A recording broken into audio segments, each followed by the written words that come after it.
Nga sot, kryetari i ri i Bashkisë Mati do të jetë Altin Bojni, i dalë nga zgjedhjet e 9 nëntorit.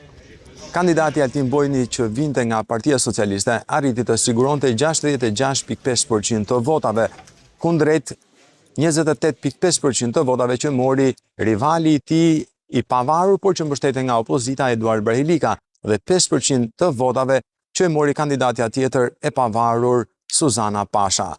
Procesi i votimit gjatë së dielës shkoi gjithi normalisht në të gjithë bashkinë e Matit, ku në të 47 qendrat e votimit nuk pati incidente apo problemet që të pengonin procesin e votimit. Numërimi i votave nisi mbrëmjen e së dielës rreth orës 22:30 dhe u mbyll në orën 7 të mëngjesit të kësaj të hëne.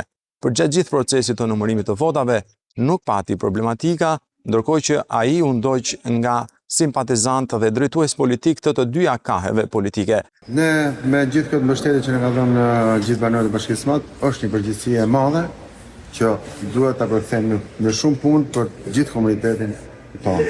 Që punët e mira të mos dalin në të ardhmen e on të jetë shumë e mirë dhe të vazhdojmë në këtë ritëm.